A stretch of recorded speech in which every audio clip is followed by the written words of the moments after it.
So welcome to Aptiplus. So there is a one selected aspirant from civil services to 2020, Yashwant Reddy. So he's a very good student and as well as very good scholar. So congratulations from on behalf of Aptiplus on your 2020 selection, Yashwant. Yeah. Thank you. Okay, thank you. Like, just tell me to our students, so how easy or difficult the journey of UPSC preparation for you as a student perspective? Okay, now you've been recommended and selected. Definitely, if I say it is very easy or something like that, I would be telling very untruth. Definitely, it was a very difficult journey. But at the parallel side, it was also a bit interesting. Once you get to know, like, if you are having strong motivation, if you know why you want to pursue this journey, and if you really understand the demands of the exam, and you start digging deeper, and you start like enjoying the process itself rather than just focusing on the main aim, then definitely I think this difficulty of this journey will get reduced a bit. Definitely, it will be a difficult journey. Rightly said, Yashwant. So, like, how your difficult journey you make it interesting, or just converting this entire period of time into your learning period as like whatever the tools you used, so that help you to keep you motivated as well as agile and bring the marks close just in the top 100 rankings of the country. So, examination. Yeah. What you did actually, just tell to our students also the same. Yeah, see, one thing is that when we start this journey, everybody will be on the same platform. Some people might be having a few earlier interactions with the UPSC syllabus or whatever. So the starting point is same for everyone. So the kind of self-doubt, lack of confidence, and viewing this exam as a very big thing, like whether we will be able to do that or not, that is common for everyone. But one thing that has helped me really throughout this journey is that having a detailed plan, like plan for the next 2 to 3 months, plan for the next month, plan for this week, and plan for each single day, so that at the end of the day, it doesn't matter if you have achieved your aim or not, but if you keep achieving your daily goals, if you keep fulfilling your weekly goals, then definitely the kind of satisfaction we people get and the kind of self-confidence we will gain out of those small activities, that will matter very much in the longer run. And apart from that, to make the journey more interesting, like don't isolate yourself completely from other things that are happening in life or around yourself. Don't do that. Just view UPSC preparation as one part of your life, and there might be many other things you might be interested in, like pursuing some other hobby, or some like watching movies, watching web series, anything. Like, have some other thing to do in life apart from UPSC preparation. I think these two things would definitely help in reducing the difficulty of the examination as such. Good, Yashwant. So you're from Andhra Pradesh. Like, tell me about how the interview panel talked about your home state or some current affairs. What is the entire interview based on actually? And who was the chairman of your interview panel? Yeah, the chairman was Air Chief Marshal Bonesley, sir. And I had a few work experiences at two places. One at Indian Oil Corporation as Information Systems Officer, and the present job in which I am working as Assistant Commissioner of State Taxes in Government of AP. So, like, from those two areas, I have got few number of questions, like regarding GST, aviation in GST, how to curtail that, what are the issues in GST, successes of GST, etc. And further, few points regarding oil bonds also, shale gas, etc. from my previous work experience. And I have studied in a place called Kakinada. I graduated from JNTU Kakinada. So Kakinada is a coastal area. It is very famous for cyclones. So I had questions on cyclones also. And further, apart from that, there were few questions like I studied in Jawahar Navodaya Vidyalaya. So there were questions from Navodaya also, what you would like to adapt in other schools that taking from Navodaya. And apart from that, like how you would increase enrollment ratio in rural areas. And there were a few technical questions from my graduation area also, computer science engineering, like what are the differences between machine learning and artificial intelligence? What are the real life examples of machine learning? So more or less, the entire interview was revolving around that itself. That's great, great, great. Yeah. Okay, tell to our students, like, so how long you took to prepare this examination? Okay, and what are the hurdles, especially in specific to prelims, mains, and interview phase, and how you tackle all these three stages of this exam? Yeah, Saj, it is a very big question. Yeah, yeah. How long means the preparation I have started around November or December 2016. So it might be 4.5 to 5 years or preparation from that time. And the major hurdles, I would say, one thing is that lack of confidence or self-doubt that everybody would be having. Like, because we are seeing everybody tells that, many of them tells that they need to put 16 to 17 hours daily. They need to read so many books, or like the kind of questions they would be asking. We would be frightened by seeing that. So the kind of self-doubt or lack of confidence, I think that is one biggest challenge in this journey. Apart from that, the other thing is mental health, I would say. Like there would be many days where we will not be enough motivated to study, and we are just not motivated to pull further. This journey is very exhausting journey, to put it rightly. So it takes a lot of energy, strength, mental resilience from you. So at times we would not be showing that much of temperament or mental strength. So that thing, lack of, the mental health issues we might be having. I think apart from that, failures, definitely. I had failed the prelims in my first attempt in 2019. So definitely that is also a big hurdle, a big challenge or whatever. But in my limited experience of UPSC preparation, what I noted is like the failure, they will change you tremendously. Like they will help you immensely to make the person who you will be in the future. You will be really surprised about the change that a failure brings in this journey. You will be more humbled.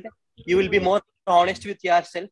You will be more open to new ideas or any other thing. The ego that we people would be having, that will get reduced significantly. So I think through all these challenges and hurdles, like learning throughout this journey, in spite of all these challenges, that is what UPSC is really about. Yashwant, you have a very charming face while answering. You keep on smiling. That is the great strength of yours. What is the marks you got in the interview? Yeah, that they were very less, in fact. I got around 165 only. I just don't know what didn't work. Okay. And what about your mains score? I got 820 totally in mains. Mains is good. Okay. Yeah. Okay, fine. So, like, what is the plan? Like, so for the mains, like, students are worried about and they're asking to me, so where to focus, like mains, prelims, or what actually? Just what is the focus area? See, like for a beginner, if we start, student, right? If you speak from the perspective of a beginner, then definitely a kind of like holistic preparation is very much needed. I think there is no need to start preparing for prelims separately or start preparation.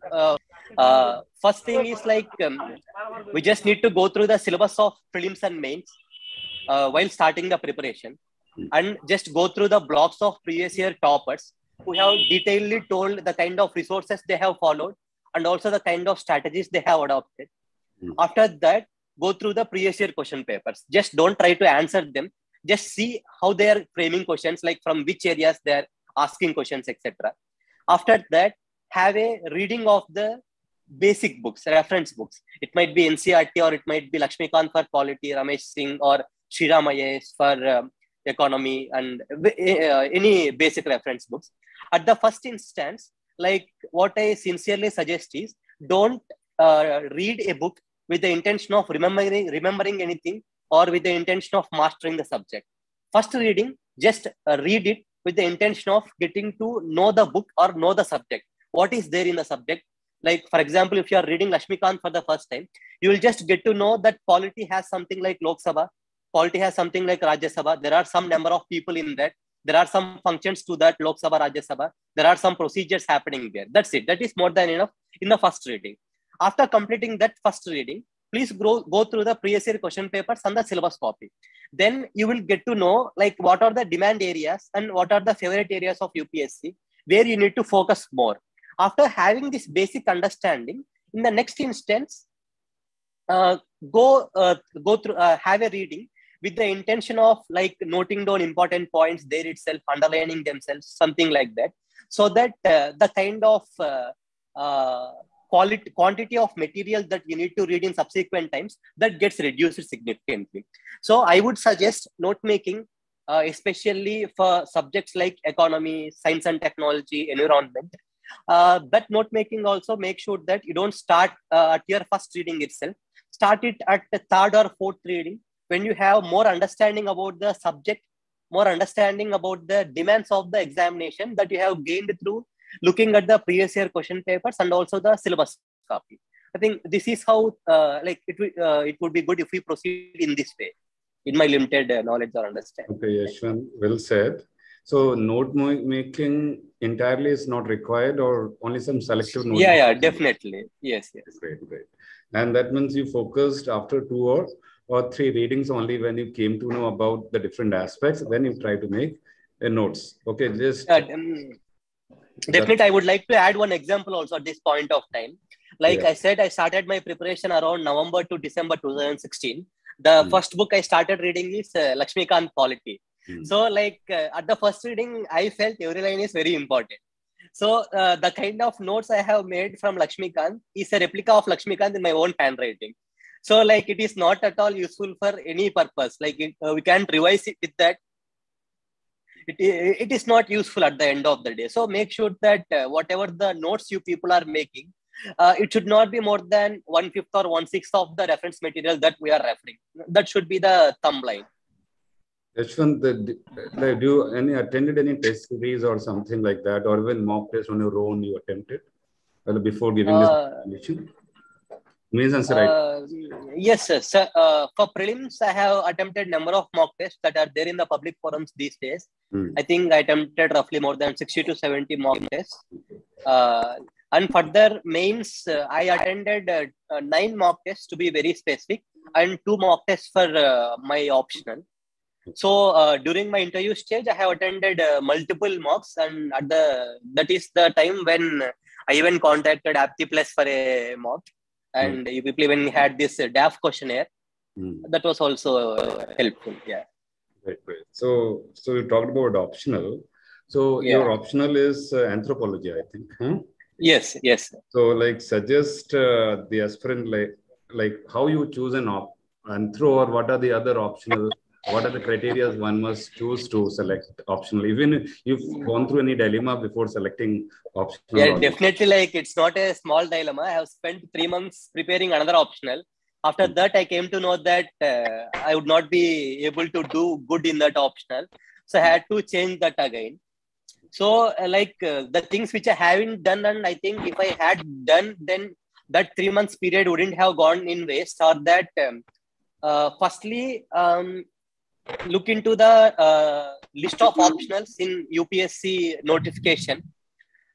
You will definitely find some kind of positiveness or attraction or whatever, like positive feeling towards few optionals. They might be 5, 6 or any number. And which optionals you feel good or something, just go through the syllabus copies of those optionals. Nice. Like go through the syllabus copy.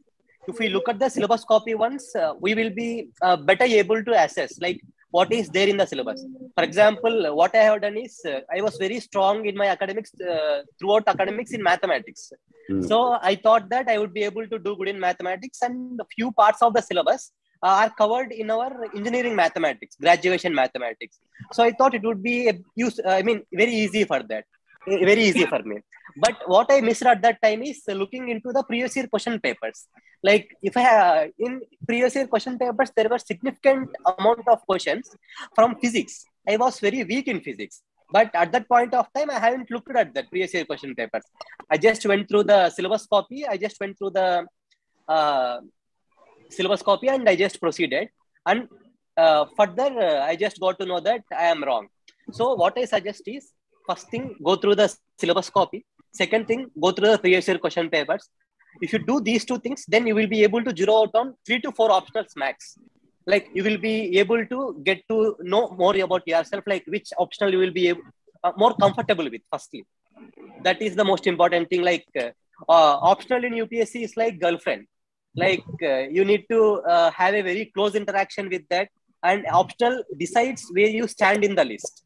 Definitely, optional marks decides whether you which service you get, and if you are in the list or not. Also, optional is very crucial. So after these two, other factors to consider apart from your own interest are the availability of coaching or mentorship, the availability of sources, reference books, etc., in public forums or otherwise in other sources. Like these are all the few things that you need to consider while selecting an optional. And one thing is that you should be feeling very comfortable with the optional. That is the most important thing. Like if you are comfortable, these days many literature optionals are also performing very good. Like if you are having enough sources, you can take them, and it doesn't matter whether you are coming from engineering background or humanities background. Like there are subjects like anthropology, sociology, psychology. Many people are taking and scoring very nice numbers.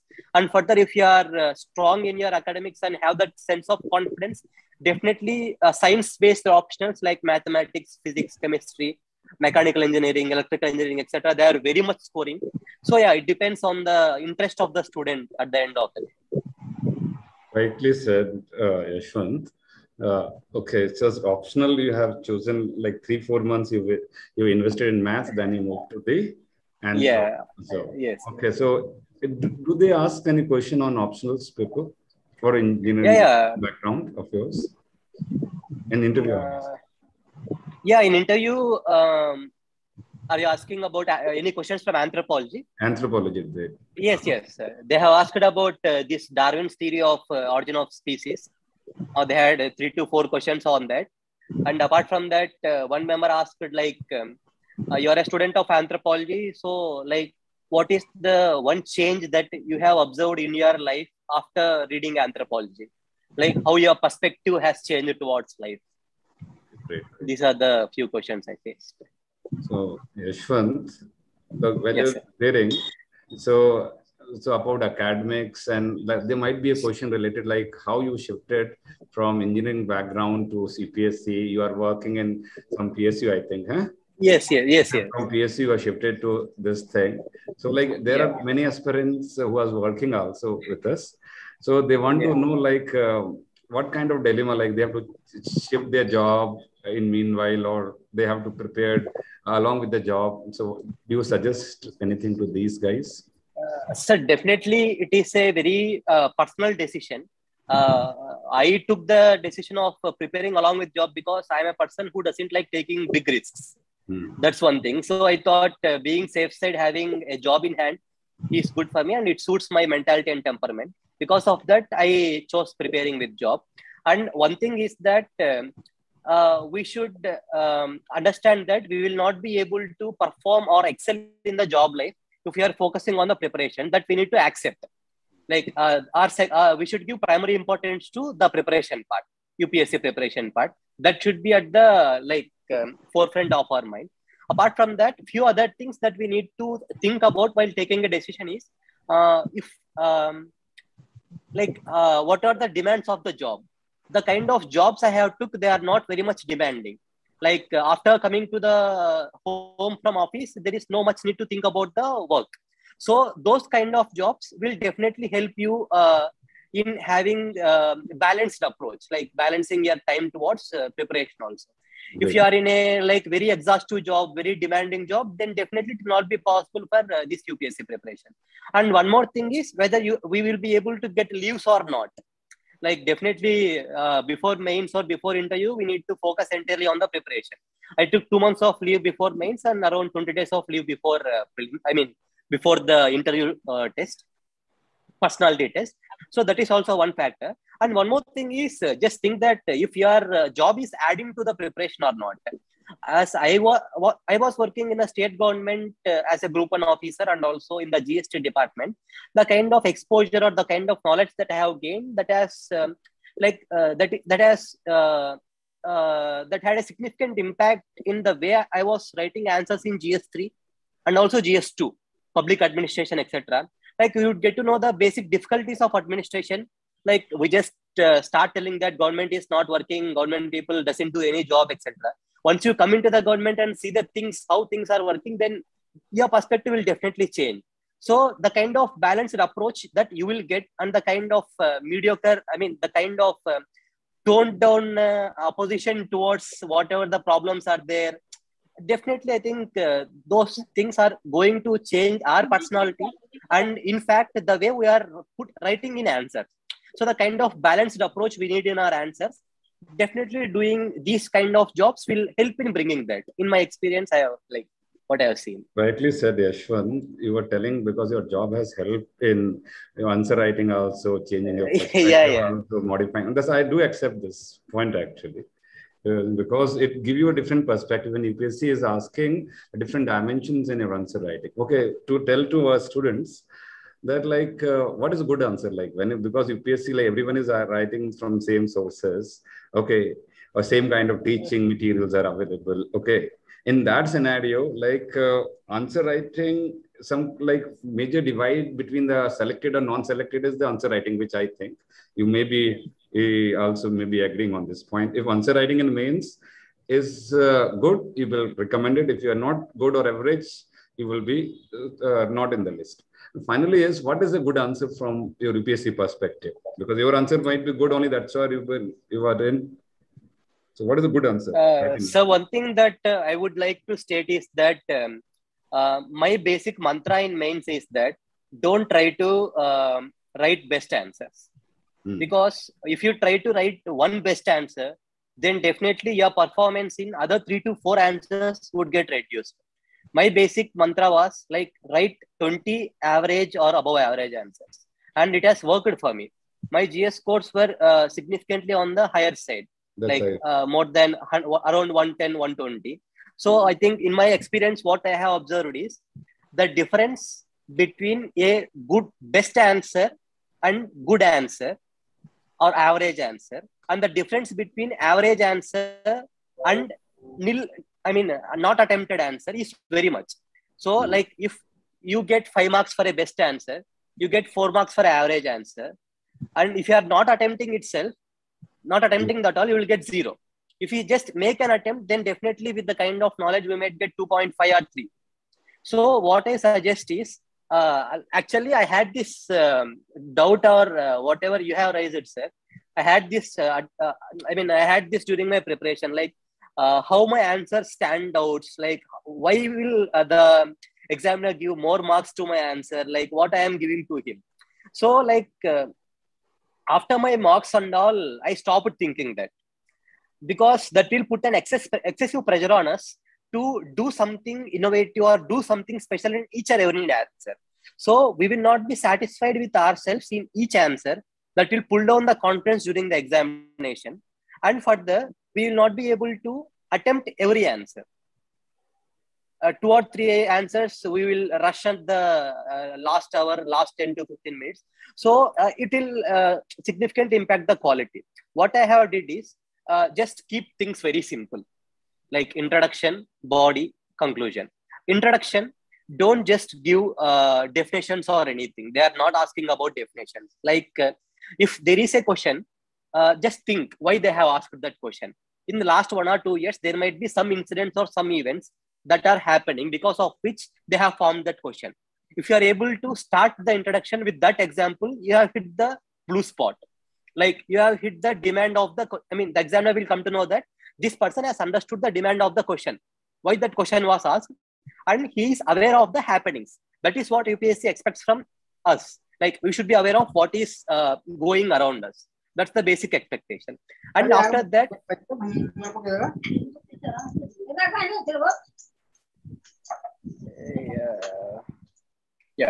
after that, in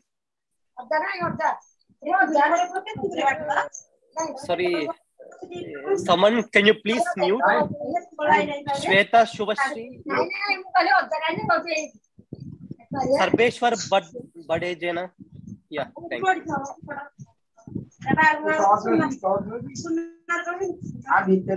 Excuse me, Mr. Sarbeshwar. Yeah, good.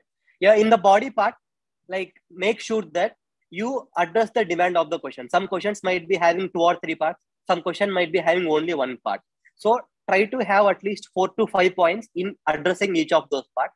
As far as possible, try to have those parts from multiple dimensions. If you are giving one from the economic perspective, give other from the political perspective, or other from some other perspective, environmental perspective, etc. And in all those points, for at least 2 to 3 points in each question, try to substantiate your point.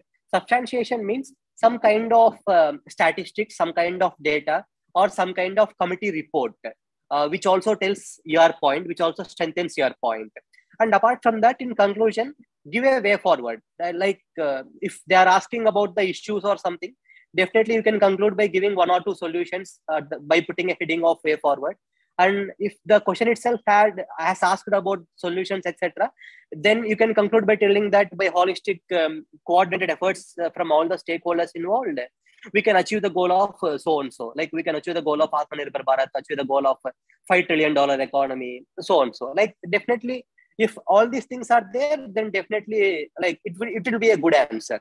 And I am again reiterating, like don't have that perspective of having an innovative or special answer, because it might be counterproductive, putting a lot of pressure on us during examination. Like speaking from perspective of the examination, having written one mains examination, what I have felt is, in the mains examination, we will be having less than 7 to 7.5 minutes for writing a 10 marker. So in that time, we need to write about 2 pages. So we will not be having enough time to think about any new points or any new statistics, etc. So just putting down what all we know in a structured manner in that few minutes of time that we will get, that is more than enough, I think, for getting good marks in mains. Yashwant, you are absolutely correct. Even I think in the same manner. So UPSC need an average. Yeah, definitely. And completely balanced approach. And you should complete all the questions which is given in the paper. Okay, great. So that means we can say that understand the requirement of question, number 1. Number 2 is complete that question from 3-4 aspects at least. Yes. And next is have the solutions or conclusion when you're writing. Last, fine. Okay, great. And validate your answers through data. Yes, substantiate in few areas, 2 to 3 at least. That's great. Something. Okay. Now, basic problem in the mains writing, which appears to most of the student, is completing the question paper actually. So especially GS paper, time management become an issue. Like there are around 20 questions and you have to write all the answers. There are maybe some parts sometimes. Yeah. In that scenario, how are you able to manage time actually? How much time you allocate for one question for 10 marker? Okay, so much minutes, 15 marker, 20 marker. That is not there. 12 markers. Sure. So how you allocate time actually? Actually, I also had this problem, sir. While I was writing my mocks, I had to extend them by 30, 35 minutes, 40 minutes to complete the mock. So I also had this, to be very frank with you, I just completed only one of my mocks within the time limit of 3 hours. So even when I was sitting for essay also, I was having this doubt, like, will I be able to complete the paper or not? But during mocks, one good thing that I have done is, I had built up a mental construct of how I need to attempt paper in the main examination. So what I have did is, the first 15 minutes, I need to complete 2 10 markers. And in the same way, every 15 minutes, I need to complete 2 10 markers. So I would effectively get some 7.5 minutes for each 10 marker.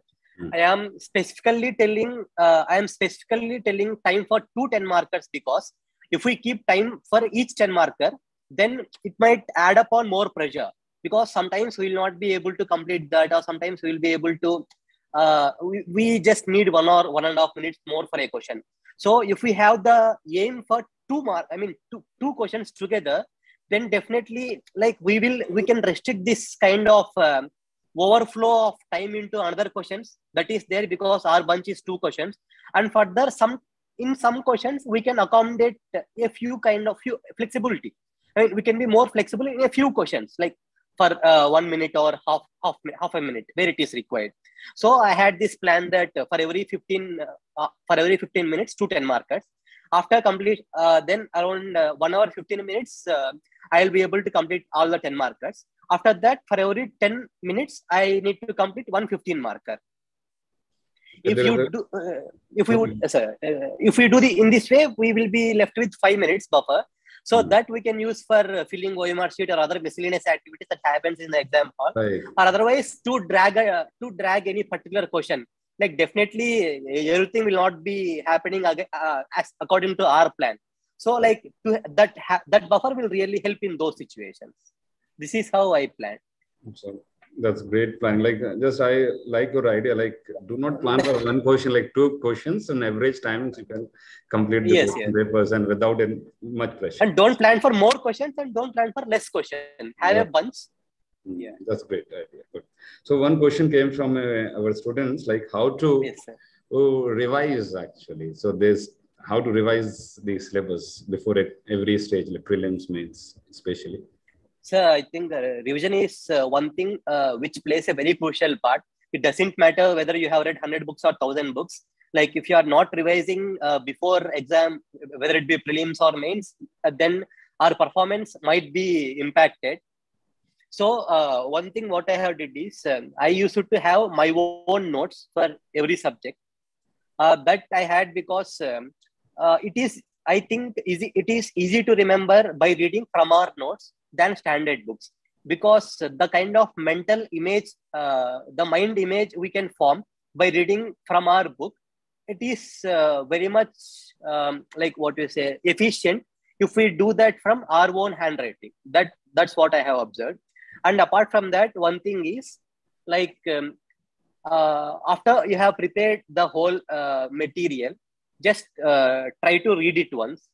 After reading one topic, close your eyes, try to remember what you will write, whether if you get the same question in the examination. For example, you have read something about GST, pros and cons of GST. Then just close your eyes. Think that in the main examination, one question was asked: what are the successes and failures of GST? Just have a mental analysis, like what you will write in the introduction. GST was introduced as a Pan-Nation Act, one nation with the aim of one nation, one market, or something like that. After that, the successes, what you will write. The 1, 2, 3 points. Failures, what you will write. Conclusion, what you will write. In the first instance, first revision, we will not be able to remember more than 15 to 20% of what you have wrote. It is very natural. Don't feel underconfident or anything. Just have one more revision of the whole thing.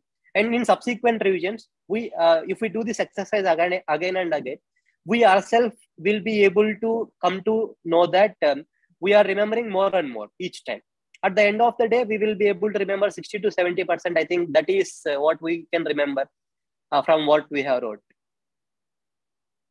And good advice to our students. So I like that. Even, okay, Ankita has asked one question. Which are the main subjects we need to focus more in prelims perspective? As such, one thing that advice to aspirants is prelims perspective. Yes. UPSC is being very dynamic and like it is changing the game. So try to have a holistic view of each and every subject. Don't leave any subject, because if our luck is not good in that particular year, there might be more number of questions from that subject. For example, many people used to leave medieval history. But what UPSC has did is from last 2 to 3 years, they are increased the number of questions from medieval history also. So it has become inevitable to concentrate on that aspect also. So one thing is like read everything. And if you want something to prioritize, then definitely I would advise polity and economy. Because if you see the questions from last 2 to 3 years also, the paper has been very random, very dynamic, or whatever you call it, it is that. But if you are very good at basics in polity and economy, they will not betray you. That's what I have learned from UPSC.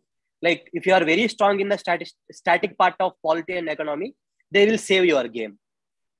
So like that you need to focus on. Apart from that, current affairs that you need to focus upon. And one more thing for prelims is like just have your mind and ears and eyes wide open. That's what many toppers used to say earlier. Like, for example, recently the kind of questions they have asked about test championship, etc. Like, just if you are active in social media or anything, also you might have got that bit. So just have your mind wide open.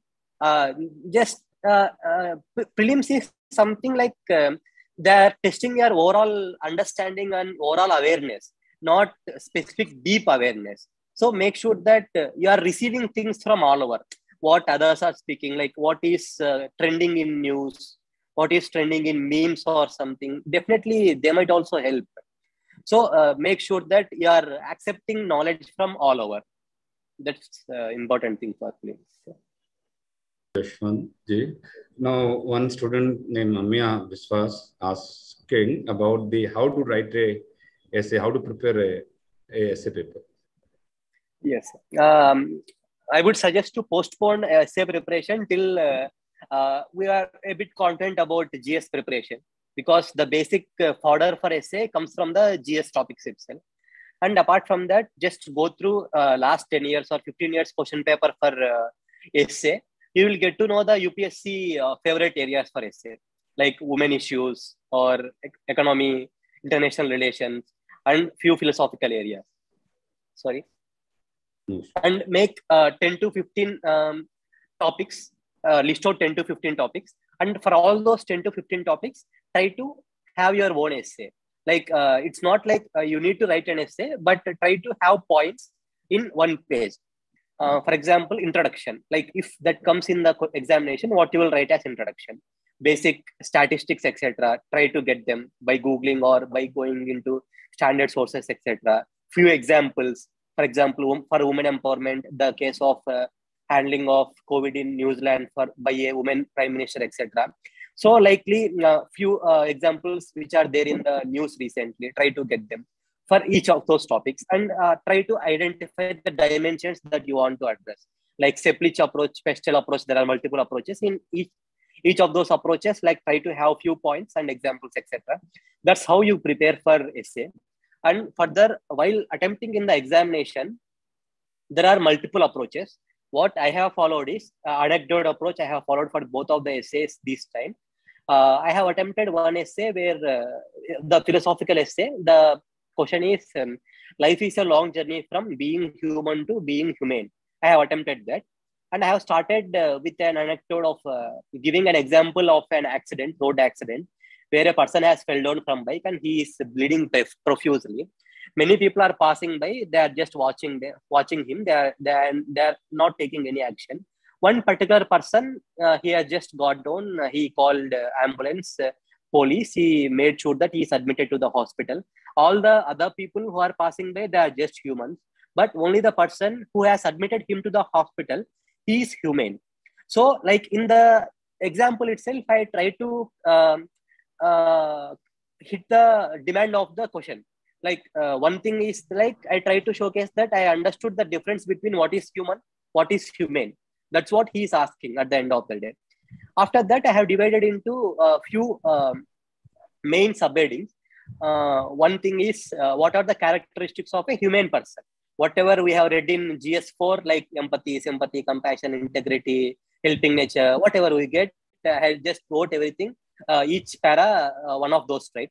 And after that, I wrote, just before that, after writing this introduction, have a connecting para.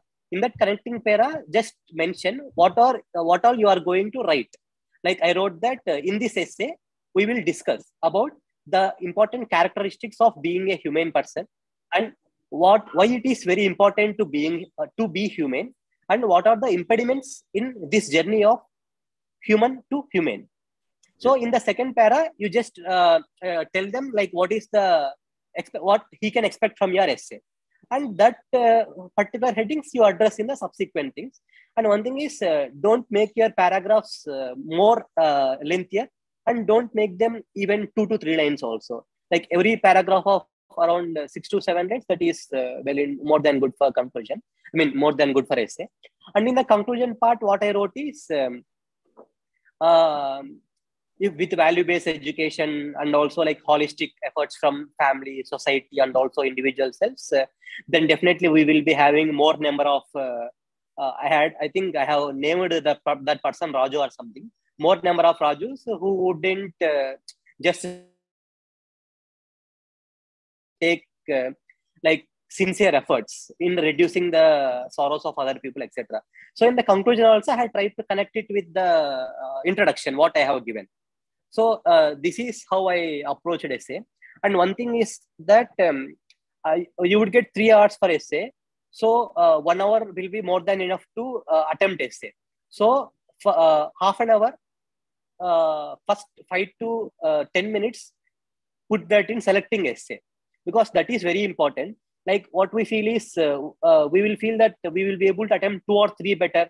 So sometimes it might happen like once after starting, we will feel that we are not having enough points, and it would have been better if we had selected some other thing. That would be very disastrous. Like that, the amount of confidence itself will get reduced significantly. So please just give some time on selecting the question first, 5 to 6 minutes or whatever, and after that have go to the rough space and please note down all the points. In introduction, what you want to write.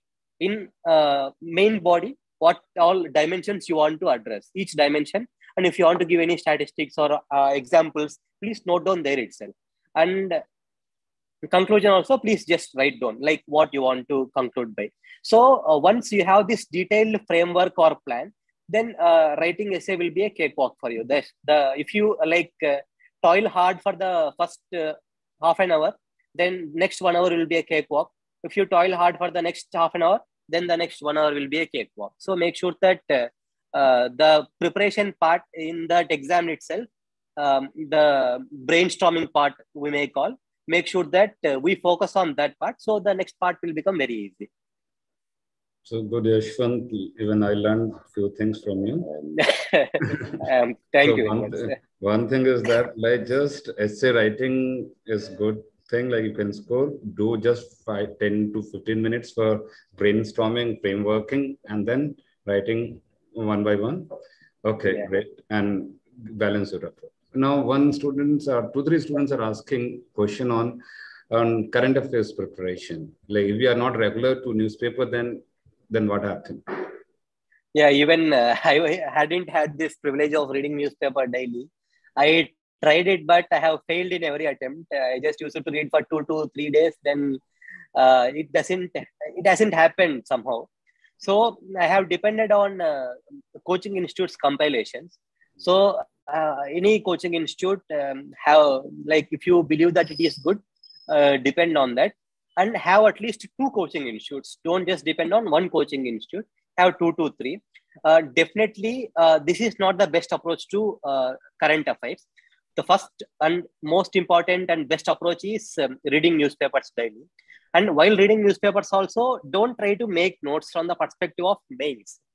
That will kill a lot of time, and that is not needed, because multiple coaching institutes compilations will come before mains, detailing all the important current affairs, what all has happened in the last 1 year. So we don't need to work that much when other people are working for us. So just don't make notes. One thing that we can do is make short one-liners or two-liners. For example, if you have got some good example or case study, just note that down. For prelims, in the perspective of prelims, if you read newspaper for making notes, you will be getting one-liners or two-liners which are missed by the coaching institute's compilation. There you will definitely have a strategic edge over other aspirants. And apart from that, please don't try to make notes. Even I did this mistake. I made notes for 3 to 4 months, but believe me, I never went back to those notes. Once we get all the compilations, etc., then we ourselves will feel that our notes is not on the upper hand when we compare with the kind of material we get before the examination. So follow newspaper, just read it, because newspaper reading will definitely widen our perspective, and also it will give a kind of awareness about essay writing, especially the op-eds, editorials, and explained columns, like how beautifully they shift from one dimension to other dimension, how they are introducing an aspect, how they are concluding it. Definitely, they would introduce us to new styles of essay rating and also new styles of answer rating. To know them better, go through newspapers, but not to remember them anything or anything like that. If you are getting any good statistics or any good examples, etc., just note them down in your notebook. And it is preferable if you note them based on the topic segregated from the very starting itself, so that you don't have to do this exercise at the end of the day. And for prelims and mains, both I depended entirely on Coaching Institute's compilations. It has worked for me. But if you are depending on Coaching Institute's compilations, you might be missing out 2 or 3 questions from the current affairs. So make sure that you make your static part stronger. You need to compensate from some other area. So definitely make sure that you compensate that. Okay. Great, Yashwant. Just you said correctly here also, so which I appreciate. Like making notes again and again for the same thing, to kill a lot of time, and the Yes, most valuable resource with the students aspirant is the time only. And time. they cannot allow the killing of time. Okay, that's great. Even one thing just is, note down few points, examples or statistics, right, which you are getting. Actual information. That's more than enough. More than enough. Great. So one student named Beauty Singh, she's asking, so how much time for 10 marker and 15 markers to be allocated? So different. Sir, as I said earlier, it was with me, it was 7.5 minutes for 10 marker and 10 minutes for 15 marker.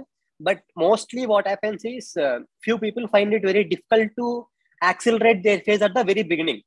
So in the beginning, you might allocate more time for 10 markers, 8 or 9 minutes. So in that case, you need to speed up more in the middle part or the latter part.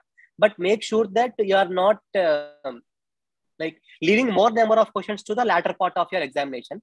I think that you will better understand when you are writing mock tests. Make sure that you have this mental construct and you follow that. Then definitely you will get to know more about yourself, and you will definitely have a strategy for yourself. I think that every aspirant should do, and it should work. Definitely, it will work for both prelims and mains also. Like while writing mocks, make sure that mocks you are writing to understand yourself, your strengths and your weaknesses. So that will very much help in your main exam. Okay, right. So I think you already answered this.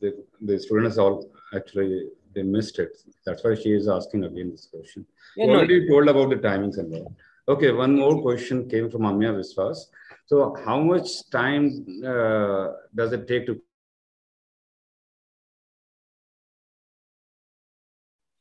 even I used to ask this question to many seniors when I was taking this optional. So what I feel is, if you prepare dedicatedly only anthropology, starting from the very basics for the first time, 3 to 3.5 months dedicated preparation, like only anthropology and nothing else, would be sufficient. 3 to 3.5.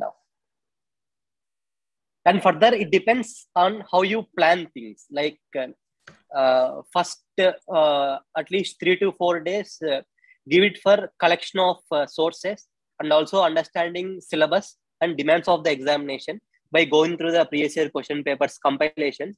You get multiple compilations of various institutes, topic wise, for previous years. So you will get to know which topics are important and each topic where to focus upon.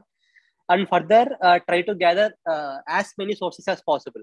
Telugu Academy, standard textbooks like P. Nadim Hussain, and also various coaching institutes, handwritten notes like Muniratnam Reddy, Braintree, Sosin, whatever it may be. Like have all those sources in front of you. And for each topic, please go through all the sources, and whatever important or good points you find from each source, transfer them to your own notes.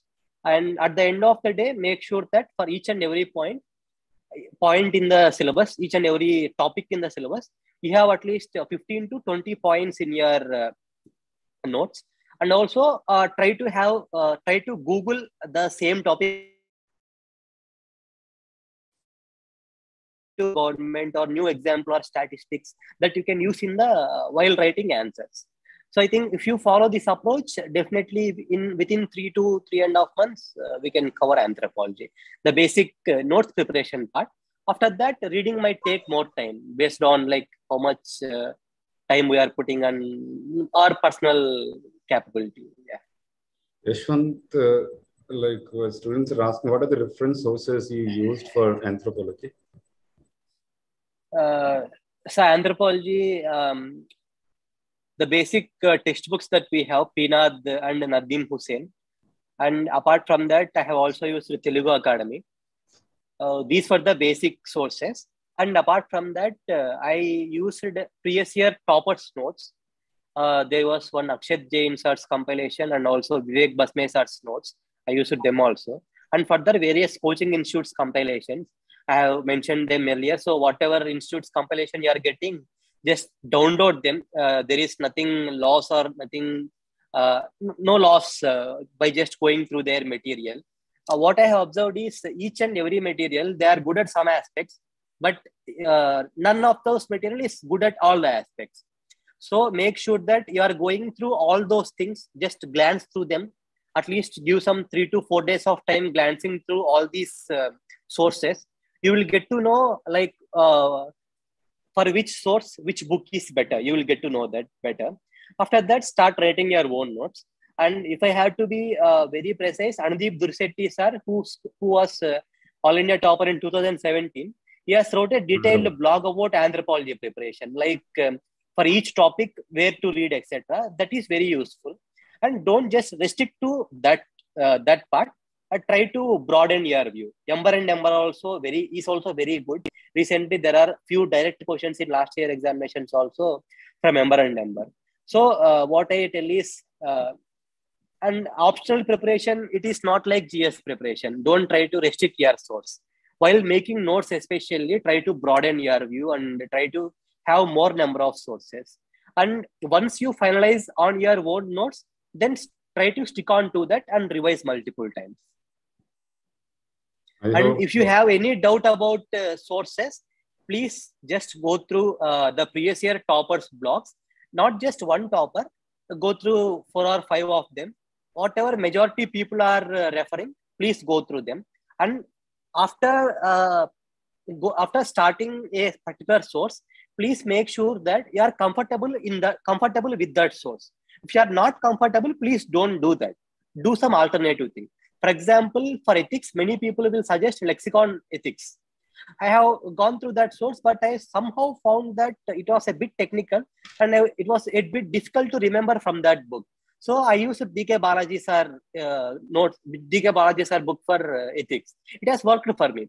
So toppers notes or topper sources are not sarcasm. One primary and one most important thing is that we need to feel comfortable reading out from a source. Just make sure that you are comfortable. Okay. I hope, Amya, you got your answers. Okay, well said, sir. So one student is asking, in the called Devi Prasad Mohapatra, so when to start mock test preparation? So after completing GS or in between, or what is the timeline you followed, or what? So for mains or prelims?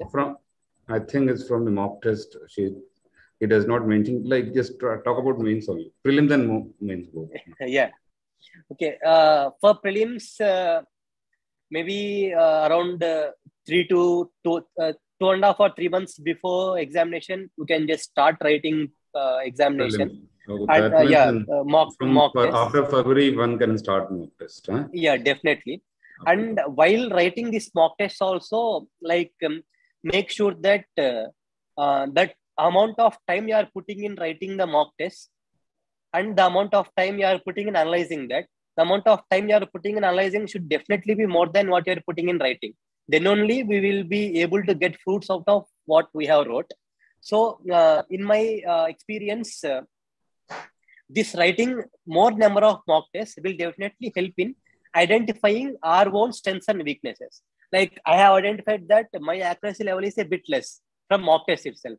So I used to make it a point that I attempt more than 90 to 95 questions in each prelims examination. And further, you will get to know in which areas you are more strong, more confident, and which areas you need to have more revision, etc. So like this mock test process and preparation process should go hand by hand, and you will be getting a lot of feedback from the mock tests that we need to use in the preparation part to streamline the preparation and to prioritize areas in the preparation. And further, while attempting exam also, make sure that you attempt that in rounds. For example, in first iteration, many people will be stuck at around 30 to 35 number of questions, sure shot attempt. More than that, these days it has become very difficult to identify correct answer for more number of questions. So while doing that only, identify questions where you have eliminated two options, or you have faint idea where you want to come in the second round in some different format. Like I used to round them in with a single round around the question number. And apart from that, a few questions where you find it very difficult or you don't have any idea, you want to leave them for third round, you will attempt them only when necessary. Give them some other symbol. I used to keep 2 rounds. And further questions where you just don't want to attempt at any cost, give them cross mark. Why I am telling this is, in the prelims examination, you will be having a booklet of around 50 papers. So at the fag end of the examination, it will become very difficult to identify questions where we have left, like where we need to focus on the second attempt, where we need to focus on the third attempt. It will become very difficult. So if we do this exercise in the first iteration itself, from the next levels, we don't need to go through all the questions to find out where we have to focus on.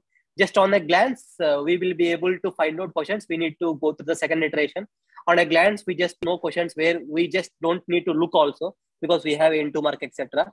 Believe me, this will definitely help. And because of lack of this practice and lack of this management only, I have lost my prelims in the first attempt. So because of that, I made this in my mock test preparation, etc. during 2020 attempt.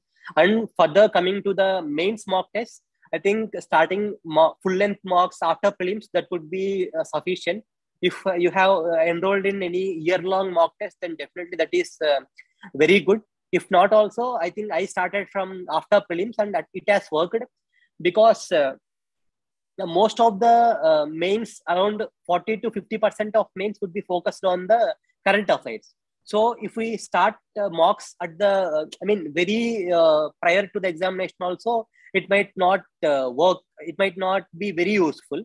So starting mocks after prelims would be more than enough. And in the mains mocks also, make sure that you are giving time to understanding yourself. For example, in the earlier mocks, I used to get a feedback that I am not substantiating points, I am not writing good number of examples or any statistics, etc. So in the main exam, I made sure that I tried to add some kind of substantiation to the points. So at the end of the day, what matters is how much we are learning from the mocks, and the number of mocks, it doesn't matter. And because in the main test also, mains mocks also, I wrote very less number of mocks. I wrote just 9 mocks. But make sure that whatever mocks you are writing, you are trying to understand yourself. You are trying to, what I can say, create a mental construct of how you should attempt the exam in the main exam.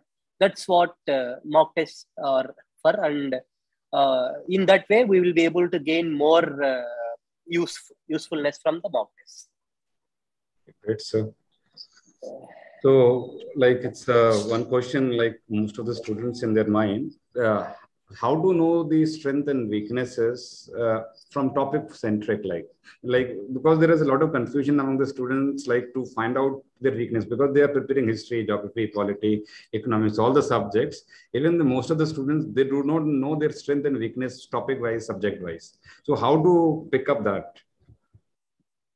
So definitely it is a bit complex. To identify that. Complex question. One thing is first red mark comes when we are reading. For example, even if I read geography, ocean currents, etc., I will not be that much comfortable. So I myself know that I am not very strong in geography. But how much ever complex that topic might be, if it is in economy or polity, I would be at some ease in understanding that. So the ease that we are getting while reading, that is one thing. After that, how we are scoring in the examination. At the end of the day, we want marks. So definitely what matters is how we are handling those questions in the examination. Although I might feel geography like I'm a bit weak, but questions somehow I was able to handle a bit more better way. Not that I was leaving all the questions in geography or something like that. So that is also an indicator. At the end of the day, for example, many people will be very confident about polity. That is because we will be doing the Lakshmikant very thoroughly. We will be understanding that. And further, the questions also, how much are analytical that they might be, we will be able to do that. So definitely the kind of confidence comes. And it is not that important also. Like if you are not knowing also, it's not a sin. Just don't focus more on that. Try to balance out. Like if you are having a fear of geography, or if you are losing more marks in geography, try to focus more on that, prioritize preparation of geography on one side. On the other side, try to build strength, or try to build strength in some other subject also, like polity or economic, to compensate that.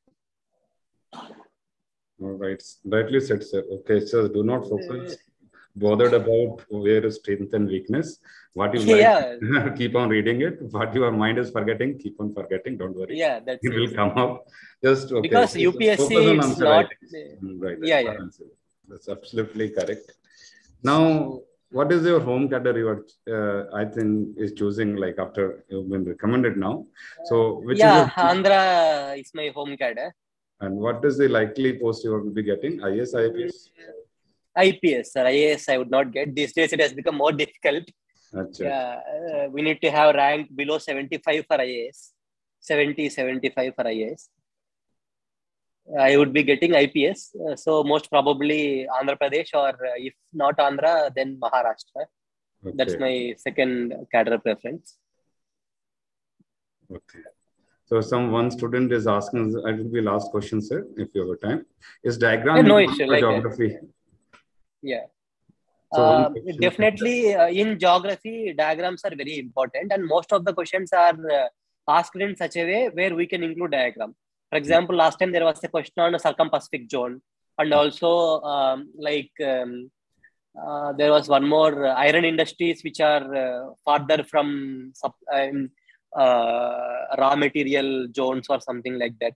So in each of the questions, we can definitely add diagrams. So definitely diagrams will add value to the question. And if at all diagram is not required, or if they have asked something about demographic changes, etc., like we might better represent that in words rather than in a diagram.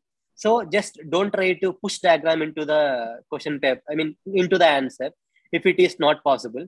Just putting a diagram will not give us marks. Putting a relevant diagram only gives us marks. So if it is possible, put a diagram. Definitely it will be helpful.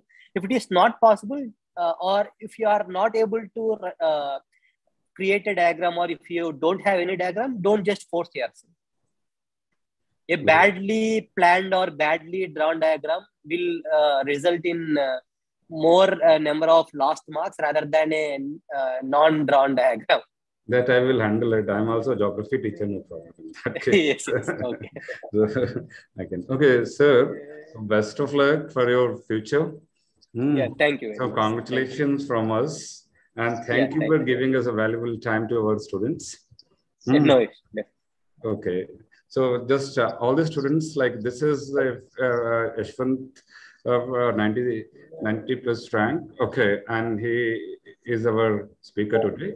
And just Apti Plus has a good team of faculties from Delhi, Hyderabad, and they have their own portal also. Just on those who want to appear for test series and want to attend any online offline classes, they can go for it. Okay, and any kind of queries regarding civil service preparation, they can join us. Okay, thank you all of you. Take care. Bye bye. All the best, everyone. Yeah, thank you. Thank you all of you. Bye.